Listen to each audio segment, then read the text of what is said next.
NABJ and NAHJ, please welcome Democratic presidential nominee Hillary Clinton.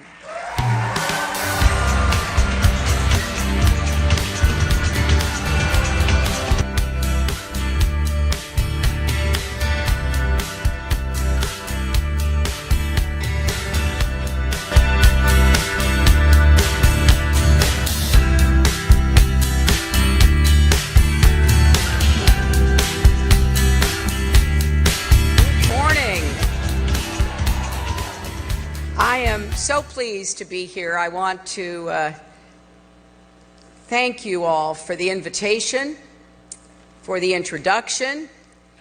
To everyone associated with NABJ and NAHJ, I want to just mark the moment because you were created in this hotel.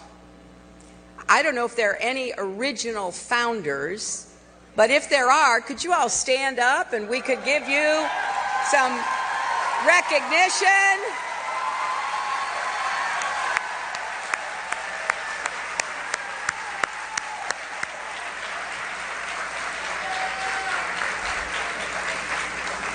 I am delighted to thank you for the important work you do every day. And now more than ever, we need you to keep holding leaders and candidates accountable.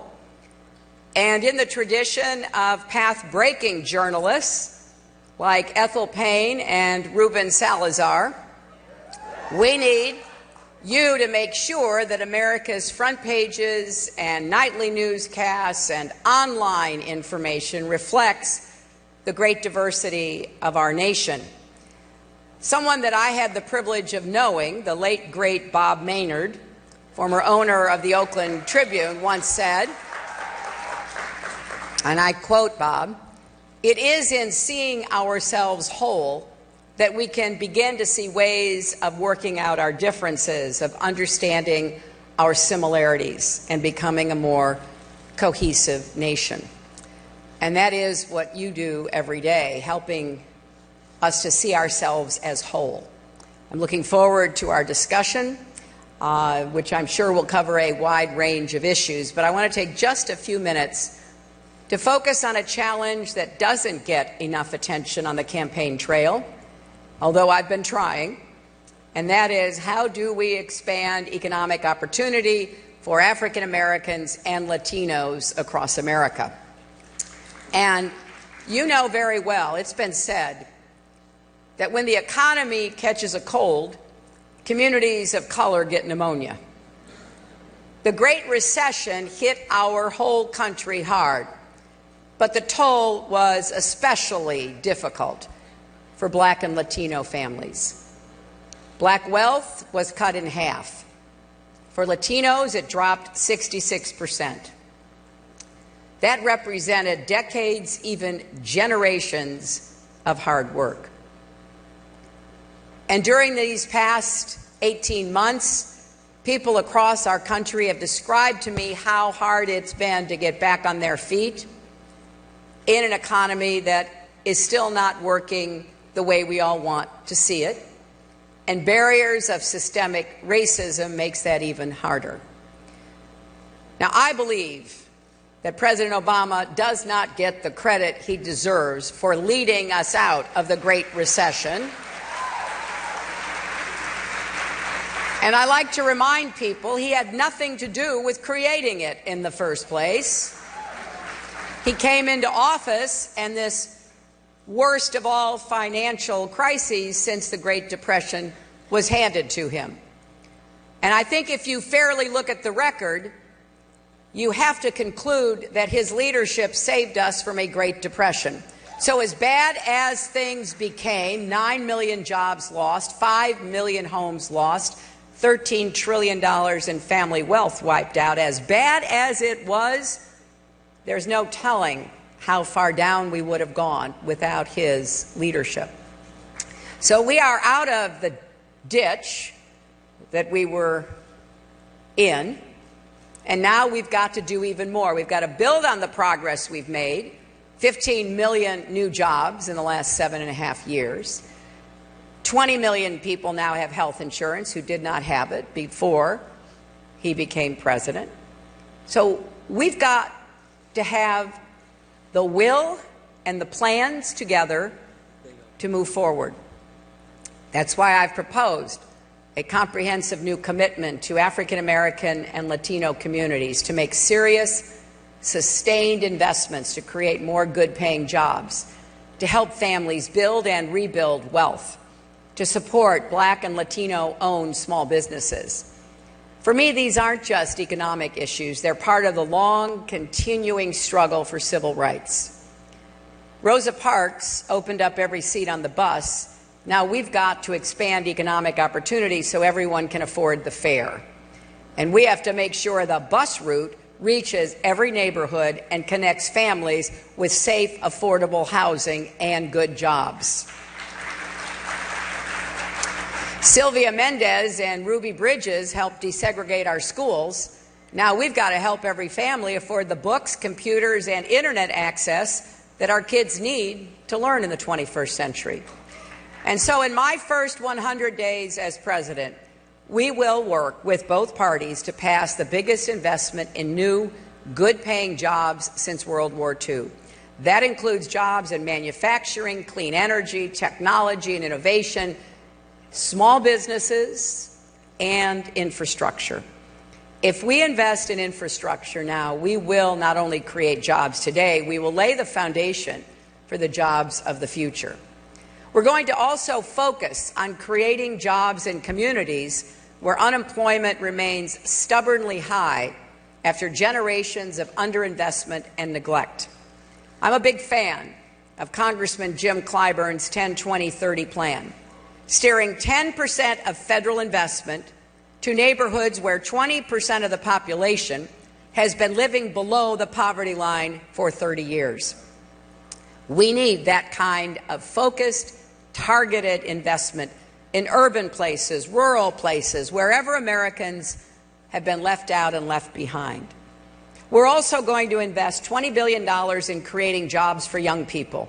There's a big gap here. The unemployment rate among Latino and African American youth is significantly higher than for whites.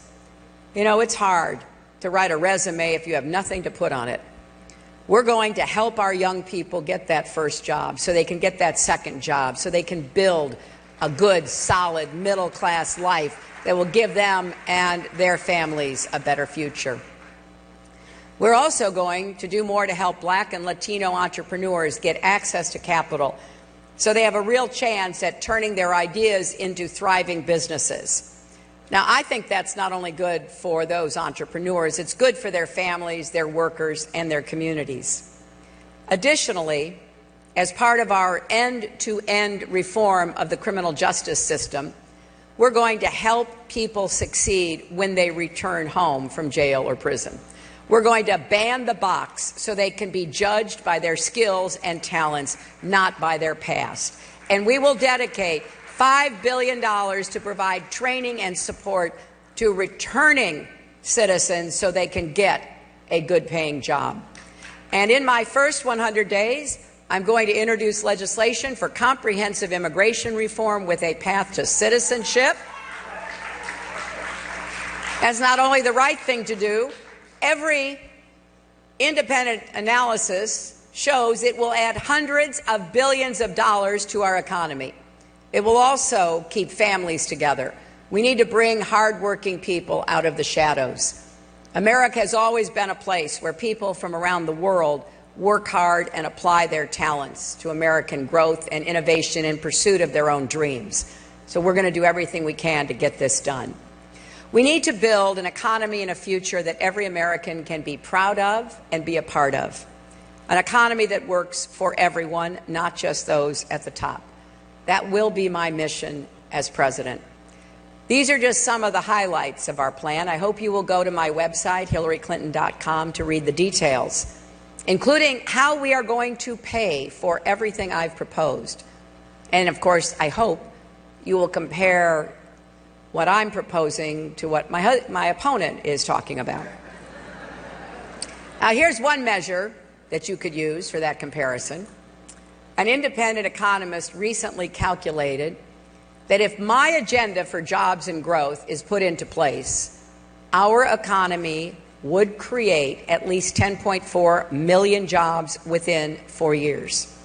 We actually think it could be more than that. Now, this economist also ran the numbers on Donald Trump, including his disastrous and inhumane plan to round up and deport millions of hardworking immigrants. The result, according to Mark Zandi, who was the economic advisor to John McCain during his 2008 run for the presidency, the result of Trump's plans would be a lengthy recession with 3.4 million jobs lost. Now, of course, Donald Trump's problems go far beyond economics. At every turn, he stokes division and resentment. He says horrible things about one group of Americans after another. He's hearkening back to the most shameful chapters of our history and appealing to the ugliest impulses of our society. You know the list, you've reported on it. He started this campaign by describing Mexican immigrants as criminals and rapists. He retweets white nationalists. He says a distinguished federal judge can't be trusted because he is of Mexican heritage. He talks about banning Muslims from coming to the United States, a land built on religious freedom. And yes, he also talks about curtailing press freedom as well. We need to stand up as a country and say that Donald Trump doesn't represent who we are and what we believe. That is what my campaign, what Tim Kaine and I and everyone supporting us is doing every day. And we're going to keep at it, because I believe with all my heart that America is better than this. America is better than Donald Trump. We just launched an all-Spanish Twitter account because we want to bring as many Americans as possible into this conversation. We've opened offices in every state because we want to compete everywhere. We want to bring our message and our vision to all corners of our country. But we can't do it alone. Everyone, Republican, Democrat, and Independent, needs to stand up and speak out. Now, I think journalists have a special responsibility to our democracy in a time like this. As Ida B. Wells once said, people must know before they can act, and there is no educator to compare to the press. Now, many of you are showing the way. It's a badge of honor when Jorge Ramos gets thrown out of a press conference for challenging Donald Trump. Or when another news organization gets banned for reporting what he says. As Jorge said, the best journalism happens when you take a stand, when you denounce injustice. So I hope you'll keep calling it like you see it. Keep holding all of us accountable. You know, I have laid out all these plans, and I'm well aware that I have been sometimes made fun of for putting out these plans about the economy and education and criminal justice reform and health care and gun safety measures and all the rest of it. But I do have this old-fashioned idea. When you run for president, you ought to tell the voters of America what you would do as president. So I am going to keep telling you what I would do, because I want you to hold me accountable, press and citizens alike, because the stakes are as high as they've ever been in our lifetimes, and we all have to do our part. So thank you for what you do every day. Thank you for inviting me to address you today, and I look forward to taking some of your questions. Thank you all very much. Please welcome moderators Kristen Welker, White House correspondent for NBC News, and Lori Montenegro, national correspondent for Telemundo. Thank you. I really appreciate it. Good afternoon to all of you. What an honor to be here, and it's fantastic to see so many people gathered here for this great conversation we're going to have with Secretary Clinton. Secretary Clinton, thank you for being here today. We really appreciate it. Usually I am on the campaign trail with Secretary Clinton, and we're at a very crowded event, so it's great to be able to have this conversation this afternoon. Madam Secretary, thank you so much for accompanying us. You know, so many questions, so little time, so I think we should just get right to it. You alluded to the topic that I want to ask you about. Latinos are very much concerned about the economy. They're concerned about education. They also believe in trustworthiness. I want to start with a topic that I believe will could, you know, tell the future of it after this election. It's immigration reform. Many Latinos are discouraged by the lack of immigration reform. They believe their vote has been taken for granted. We know what your position is, but what I would like for you to do is to walk us through the steps. Right. How will you get immigration reform, something that President Obama was not able to do, so that Latinos can believe that something is going to happen, that their vote, again, is not being taken for granted, considering that the House, at least the House, will remain under Republican control? It's a great question, and it's one that I obviously have given much thought to, because I am determined that we are going to achieve comprehensive immigration reform with a path to citizenship. So here is how I see it. First of all, we're going to start immediately. I want this to be a clear, high priority for my administration. We will be prepared to introduce legislation as quickly as we can do so. I am hoping that the outcome of the election, which I am working hard to ensure a victory, will send a clear message to our Republican friends that it's time for them to quit standing in the way of immigration reform. If you remember, after the 2012 election, the Republican National Committee did what they called an autopsy of their loss and concluded that they could not continue to deny the importance of immigration reform, and they urged Republicans running for office to get on board. Now, that hasn't turned out the way that they seem to have hoped. We have instead a Republican nominee who has been virulently anti-immigrant. But there's nothing like winning to change minds. And I think, number one, we have a good chance of having a Democratic Senate if everybody does what I hope they will do and vote for Democratic candidates for the Senate. I believe we will pick up some seats in the House and at least, if not take it back, narrow the numbers. If we move in the Senate and then we demand that there be a vote in the House, because I'm convinced that if the bipartisan bill that had been achieved in the Senate, remember when Marco Rubio was for it and people worked hard and achieved it, if it had been allowed to come for a vote in the House, it would have passed.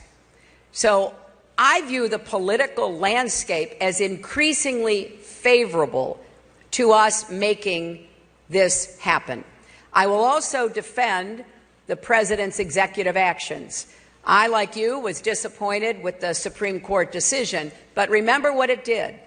It sent the case back to be tried. It did not determine the case. So DACA and DAPA are still alive.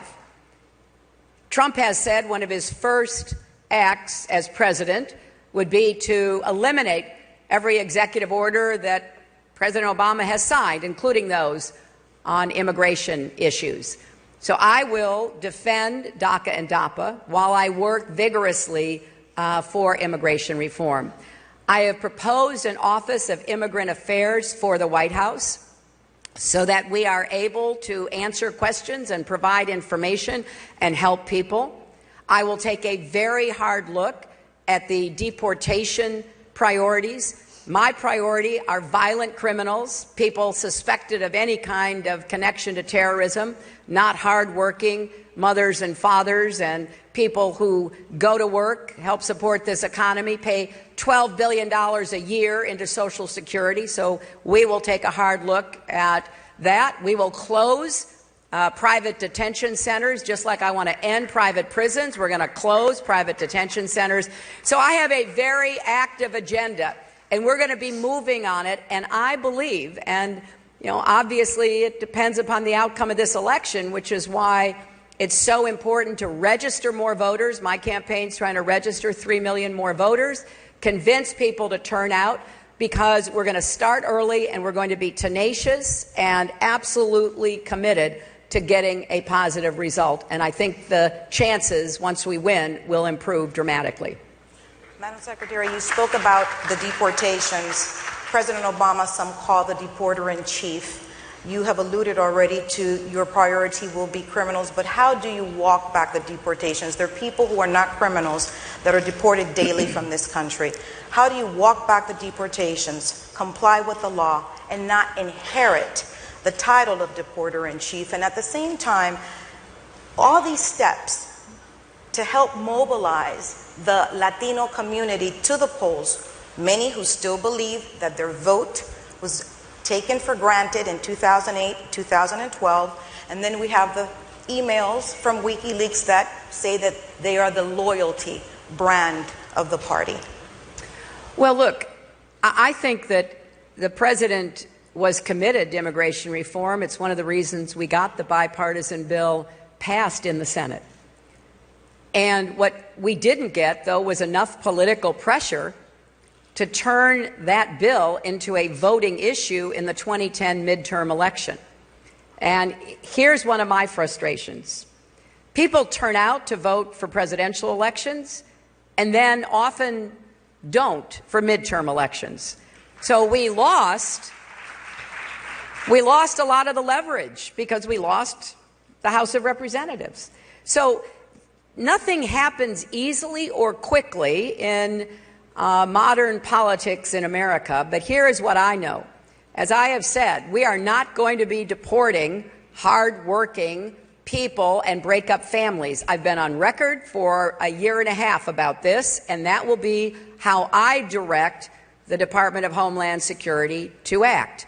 We are going to push on immigration reform, and I will need not only a considerable vote in November, but I will need people across our country to make it clear to their elected representatives that they are going to be held accountable for how they are going to act on immigration reform. If we put enough organizing and political effort into this, I am optimistic, and I believe we can get this done. But it won't happen simply because we want it, and I can only say that I will give you my very best efforts, and I will do everything I can to help elect a Democratic Senate. And I've already talked to some of my former colleagues in the Senate. This will be fast-tracked. We already know what can pass the Senate because it happened just a few years ago. And if we then put enough pressure on the House and do everything we can to, really force them to have to take what the Senate passes, I think the outcome will be very different this time. And that's my goal, and that's what I'm going to do everything I can to achieve. Thank you, Madam Secretary. Kristen? Thank you. Madam Secretary, your poll numbers went way up this week, and yet the email controversy was still in the headlines. So I want to give you the opportunity to respond. This week you told two separate news organizations that FBI Director James Comey said, quote, "My answers were truthful and that what I said is consistent with what I have told the American people." That assertion, as you know, has been debunked by multiple news organizations, which point out that Director Comey did say there's no indication that you lied to the FBI, but he didn't weigh in on whether or not you were truthful to the American people. So my question for you is, are you mischaracterizing Director Comey's testimony? And is this not undercutting your efforts to rebuild trust with the American people? Well, Kristen, I appreciate your asking that, because I was pointing out in both of those instances that Director Comey had said that my answers in my FBI interview were truthful. That's really the bottom line here. And I have said during the interview and in many other occasions over the past months that what I told the FBI, which he said was truthful, is consistent with what I have said publicly. So I may have short-circuited it, and for that I will try to clarify, because I think Chris Wallace and I were probably talking past each other because, of course, he could only talk to what I had told the FBI, and I appreciated that. Now, I have acknowledged repeatedly that using 2 email accounts was a mistake, and I take responsibility for that. But I do think, having him say that my answers to the FBI were truthful, and then I should quickly add what I said was consistent with what I had said publicly, and that's really sort of, in my view, trying to tie both ends together. Is the one inconsistency, though, that you said you never sent or received classified material, and he did say there were 3 emails that were marked classified at the time. Is that an inconsistency? Well, here are the facts behind that as well. You know that I sent over 30,000 emails to the State Department that were work-related emails. Director Comey said that only 3 out of 30,000 had anything resembling classified markers. What does that mean? Well, usually, if any of you have ever served in the government, a classified document has a big heading on the top, which makes very clear what the classification is. And in questioning, Director Comey made the point that the 3 emails out of the 30,000 did not have the appropriate markings. And it was therefore reasonable to conclude that anyone, including myself, would have not suspected that they were classified. And in fact, I think that has been discussed by others who have said 2 out of those 3 were later explained by the State Department not to have been in any way confidential at the time that they were delivered. So that leaves the 100 out of 30,000 emails that Director Comey testified contained classified information. But again, he acknowledged there were no markings on those 100 emails. And so what we have here is pretty much what I have been saying throughout this whole year, and that is that I never sent or received anything that was marked classified. Now, if in retrospect, which is what is behind the 100 number, if in retrospect some different agencies said, but it should have been, although it wasn't, it should have been, that's what the debate is about. But Director Comey said there was absolutely no intention on my part to either ignore or in any way dismiss the importance of those documents because they weren't marked classified. So that would have been hard to do. And I will go back to where I started. I regret using one account. I've taken responsibility for that, but I'm pleased to be able to clarify and explain what I think the bottom line is on this. And just very quickly, before we get to our panel, Donald Trump says this whole thing means that you can't be trusted with national security. Today, you were endorsed by former CIA Director Michael Morell, who says it's Trump who can't be trusted, and he went so far as to indicate that he's been turned by Putin. Do you agree with that assessment? Well, I had the great honor of working with Mike Morell, spending a lot of hours with him in the Situation Room in the White House. He is a consummate professional who has devoted his entire professional career to protecting our country. I was honored to receive his endorsement. I will let his comments speak for themselves, but I really appreciated his explaining, as he did in his op-ed, some of what's at stake in this election. Thank you, Madam Secretary. I believe we have a question from one of our panelists in the previous. Could you stand up? Stand up, please. Introduce Hi, I'm Yamiche Shelson. I'm a national political reporter with the New York Times. My question is, you've accused Donald Trump of using racist and sexist language. What does it say about the electorate that so many Americans are supporting him? Well, I really believe that the core of his support, I'm not going to speak for everyone who supports him, because I think there have been some quite distressing statements coming out of his rallies and his supporters and who has aligned themselves with him. But I think the core of his support really centers on the disappointment in the economy that so many Americans feel. And what I have been saying is, you know, I want to bring this country together. I think we have three overarching goals. We need more economic opportunity, we need to protect our national security, and we have got to work toward American unity. So I have been trying to understand what it is that has driven people to support Trump. And I've met with some people. I have listened to them. And so many of them are looking for an explanation as to why they lost the job they had for 18 years when the factory closed and nobody cared about them. What they're going to do when their whole life was spent mining coal and they made $80,000 a year, now they can barely find a job making minimum wage. Why the centers of so many old industrial towns in America are hollowed out and people are turning to opiates and heroin. And the list goes on, and that's what I've heard.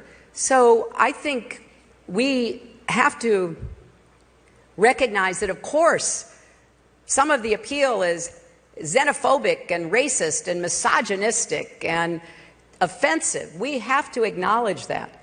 But let's not lose sight of the real pain that many Americans are feeling because the economy has left them behind.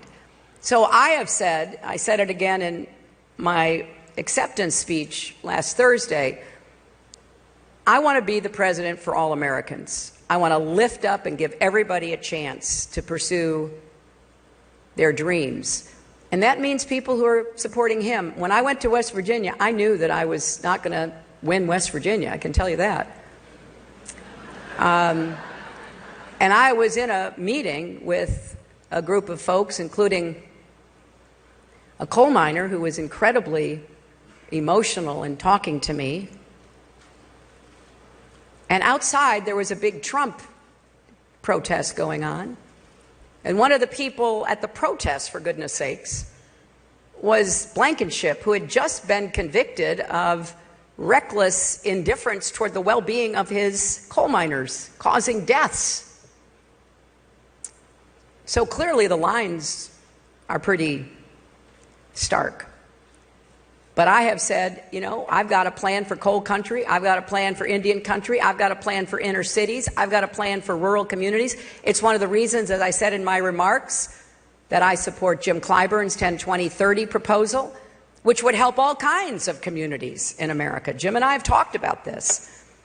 So we have to reject and stand up against the appeals to the kind of bigotry and the use of bluster and bullying that we see coming from Trump's campaign.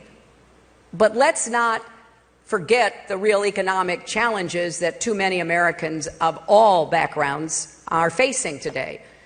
So that's how I think about it. And that's how I'm going to try in this campaign to respond to and rebuke all of the horrible things he says on a pretty regular basis, but not about me. I could care less about that.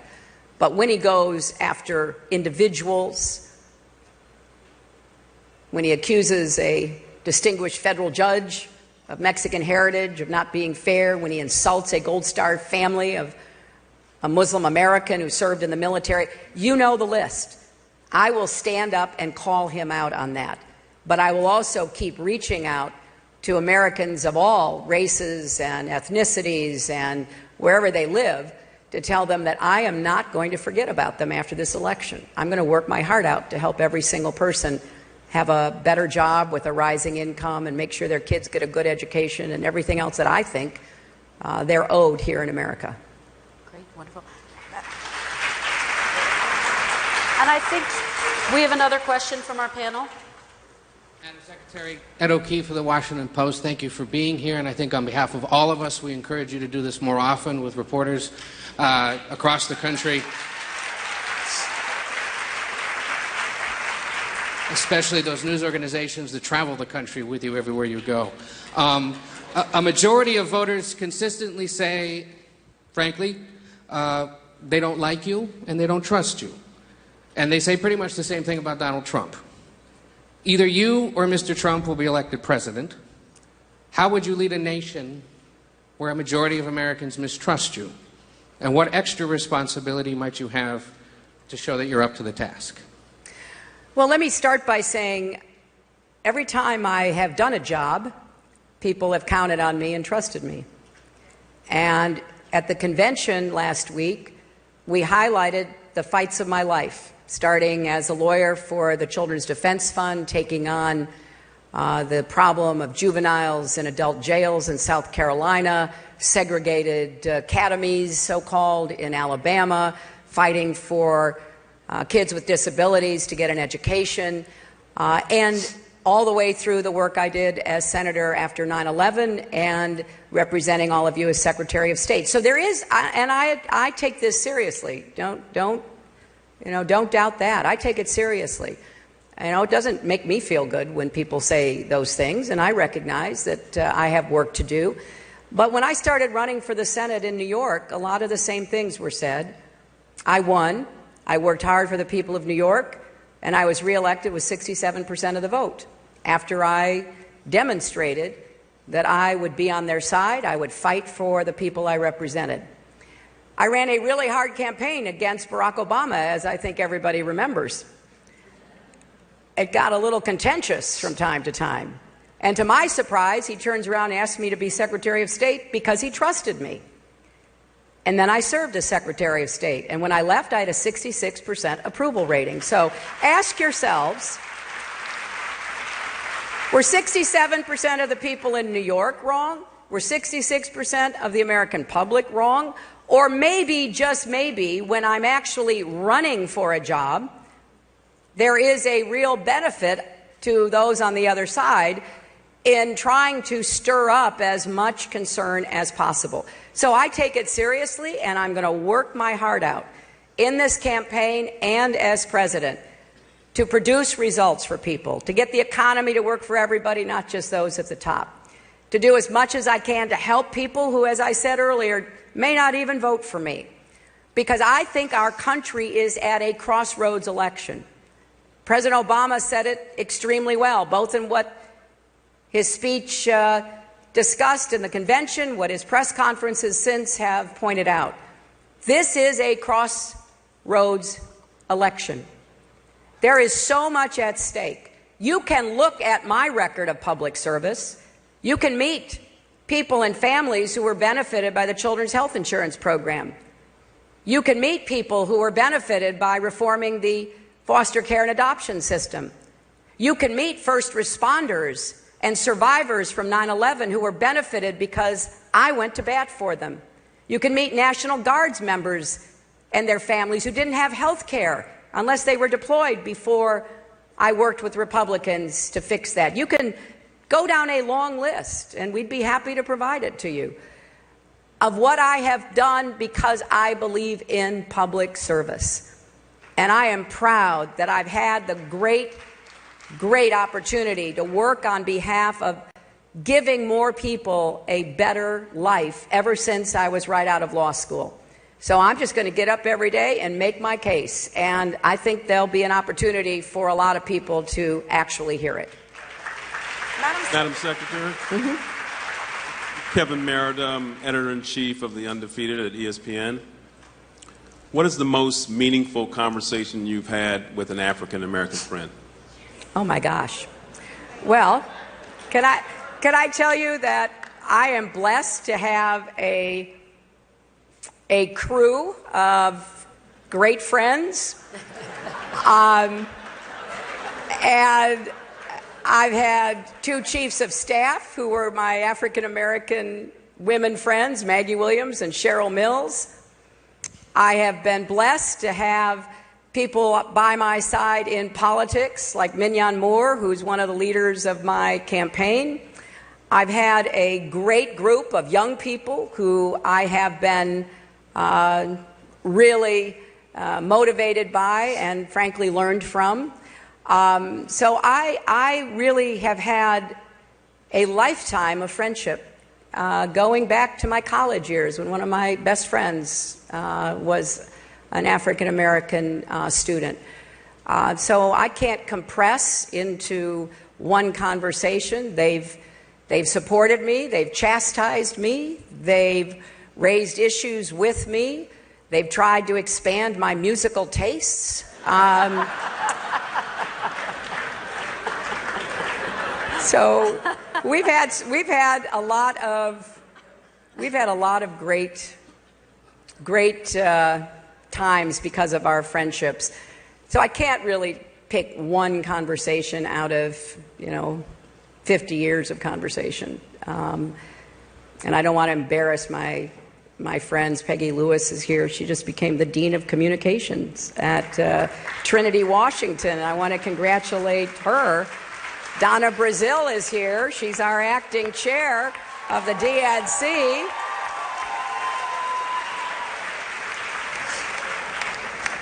So I guess I'll leave it at that. I think I'm going to respect the cone of friendship silence. But please know I've got a lot of great friends who have given me so much more. Madam Secretary, there's such little time, and there's lots of questions, and they're signaling us to, but I would be remiss.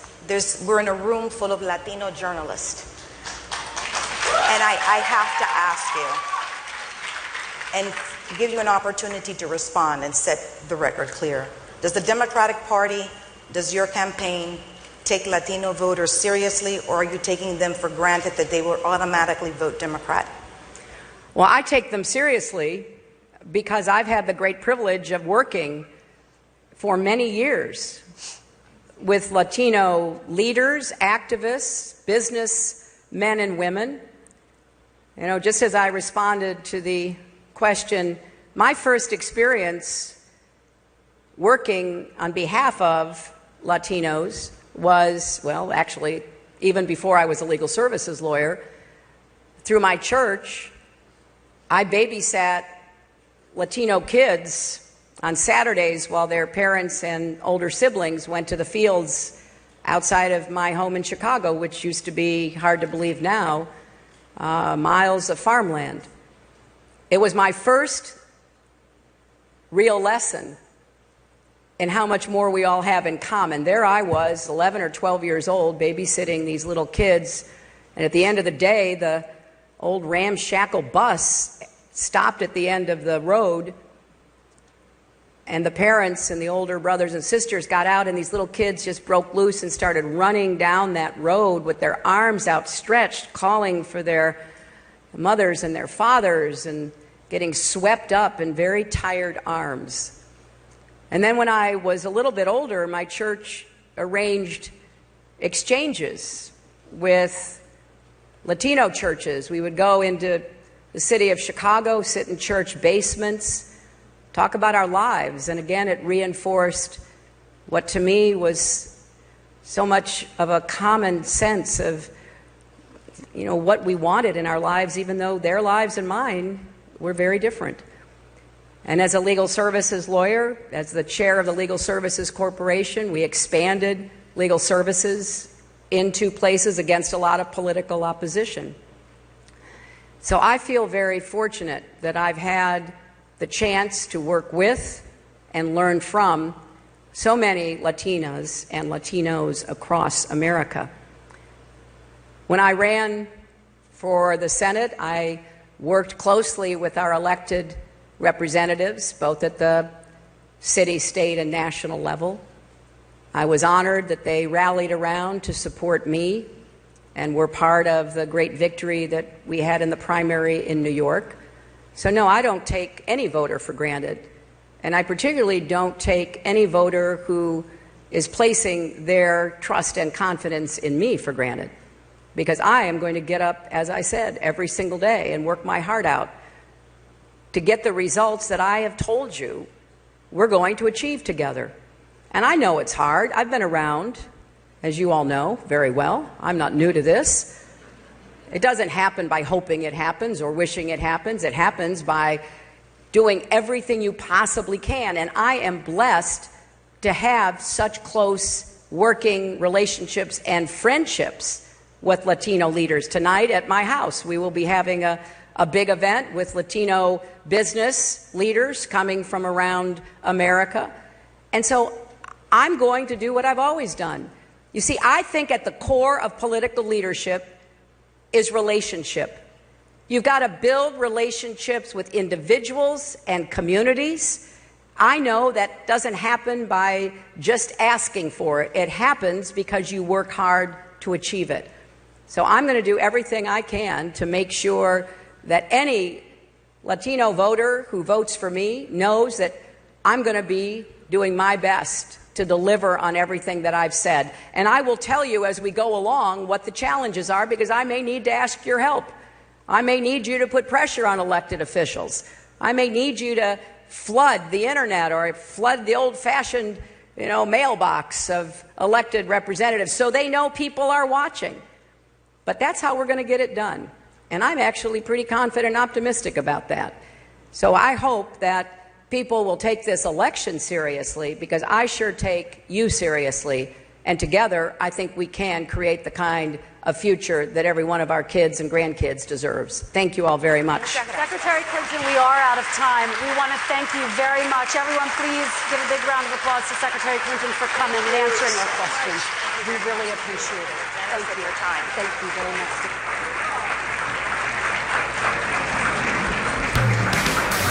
In the hall, stay put.